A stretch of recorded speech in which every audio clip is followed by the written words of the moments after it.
আমেরিকায় এক মা তার ছেলের নামে যে মামলা করছে। আদালতে যখন মামলা আসছে, এবার মা বলতে জজ সাহেব জিজ্ঞেস করতেছে, মা আপনি ছেলের নামে কেন মামলা করছেন, কি অপরাধ বলেন তো দেখি। ছেলে উকিল ধরছে, মা উকিল ধরছে। তো মা বলতেছে আমার স্বামী মারা গেছে অনেক আগে, আমার একটা মাত্র ছেলে, দুইজন আমরা একই ফ্ল্যাটের মধ্যে থাকি, আমি একটা রুমে, আমার ছেলে আরেক রুমে। একটা 24 ঘন্টার ভিতরে 1 মিনিটের জন্য আমার ছেলে আমার রুমে আসে না, আমার কাছে বসে না, আমার সাথে 2টা মিষ্টি কথা বলে না। কিন্তু আমার ছেলেটা একটা কুকুর পালে, এই কুকুরকে সারা দিন সময় দেয়, হাঁটতে বের হইলে কুকুরকে নিয়ে যায়, কুকুরকে নিজের হাতে খাওয়ায়, কুকুরকে নিজের হাতে গোসল করায়।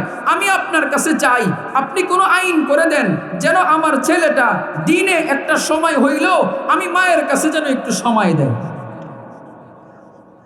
মামলা যখন লড়তেছে, শেষ পর্যন্ত জজ সাহেব সিদ্ধান্ত জানাইলেন, ছেলে প্রাপ্তবয়স্ক হয়ে গেছে, 18 বছরের বয়স, 18 বছরের চেয়েও তার বেশি বয়স।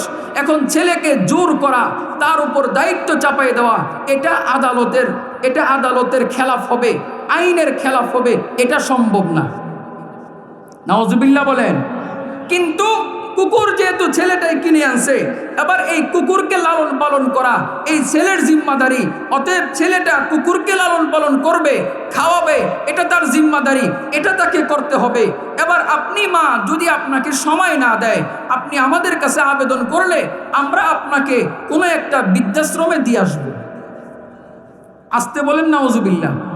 জোরে বললে গুনাহ হইতে পারে, আসতে বলেন, জোরে বলেন নাউজুবিল্লাহ।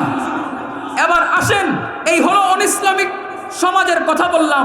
ইসলামী সমাজ, ইসলাম আমাদেরকে কি বলে? ইসলাম বলে শোনো, তোমার মা তোমার জন্য জান্নাত, তোমার বাবা তোমার জন্য জান্নাত। তুমি যদি সন্তান ছেলে হও কিংবা মেয়ে হও, মায়ের দিকে নেক নজরে একবার তাকাইবা, একটা কবুল হজের সওয়াব, একটা কবুল উমরার সওয়াব। আল্লাহু আকবার বলেন। শুধু এইখানে শেষ না, আল্লাহর হাবিবকে সাহাবায়ে কেরাম জিজ্ঞেস করেন, বারবার তাকাইলাম, আল্লাহর হাবিব বলে শতবার তাকাইবা, যতবার তাকাইবা মায়ের দিকে, বাবার দিকে নেক নজরে, প্রত্যেক নজরে কবুল হজ, কবুল উমরার সওয়াব আল্লাহ তাআলা লিখতেই থাকবেন।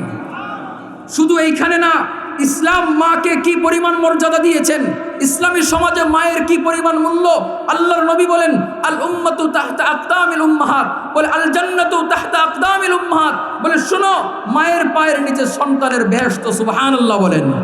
শুধু এইখানে শেষ না, আল্লাহর নবী বলেন শোনো, তারা তোমার জান্নাতের দরজা, চাইলে আব্বা আম্মার সেবা করে জান্নাত ঠিক রাখতে পারবা, আর আব্বা আম্মার সাথে নাফরমানি করলে জান্নাত নষ্ট হয়ে যাবে, জাহান্নামে পরিণত হবে। ঠিক কিনা বলেন?